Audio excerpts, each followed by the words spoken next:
बलांगीर जिला आयुर्वेदिक कॉलेज को 50 वर्ष पूरी 1975 मसीह बलांगीर जनसाधारण प्रचेष्टार गढ़ी उठी महाविद्यालय चिकित्सा सेवा क्षेत्र में एक माइल खुंट स्थापन करिछि। सारा पश्चिम ओडिशा रे आयुर्वेदिक चिकित्सा को आगे नहीं पारिछि। एही कॉलेज को आज 50 वर्ष पुरुथिबा बेले आयुर्वेदिक कॉलेज और पुरातन छात्र संघ तरफ मिलित भाव में एक कार्यक्रम आयोजन करा जायथिला।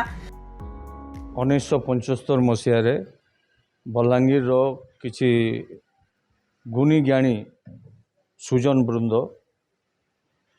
उद्यम रे बलांगीर एक आयुर्वेद महाविद्यालय गठित होता।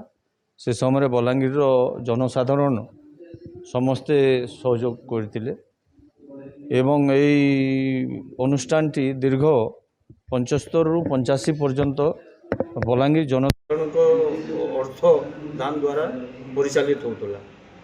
एवं 1985 मसीहा पर जो आम आंदोलन होता 82 मसीहा छात्र आंदोलन से दाबी आम संश्लिष्ट थिला।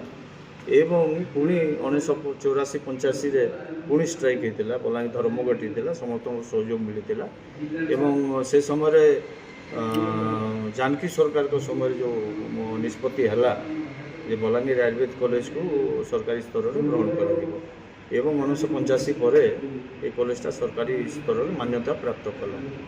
आज से जो महामनीषी मैंने ये कॉलेज स्थापना उद्यम करते आज से अनुष्ठान गोटे महान बटवृक्ष हिसाब से समस्त सेवार लगी एवं यही वर्ष यार सुवर्ण जयंती उत्सव पड़ी और आज तार स्थापना दिवस से आज बलांगीर जिलापाल महोदय आलुमिनी संघ एवं कॉलेज कर्तृपक्ष मिसिक एक प्रस्तुति बैठक कराई एवं स्थापना दिवस पालन कराई।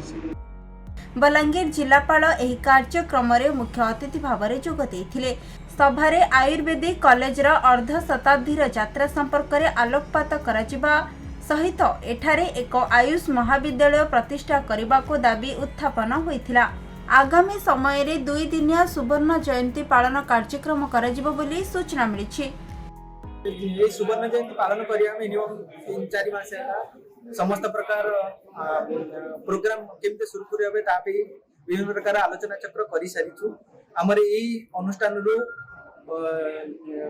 अध्ययन संपूर्ण करी बाहर को जाइतिया पुरातन छात्र संगठन एवं कॉलेज रो मिलित अनुकूल्य रे आमे उत्तम रूप रे केमते कॉलेज रो सुवर्ण जयंती पालन करबो। ए अनुष्ठान प्रतिष्ठा दिवस रे आज एक आलोचना चक्र संपूर्ण रूपे एक सुस्थ वातावरण रे डिस्कशन हेइची जहार मुख्य अतिथि रूपे हमर जिलापाल महोदय आसी आमर ए आलोचना चक्र भाग नहीं उत्तम उपदेश दी एवं मार्गदर्शन करिसेंती।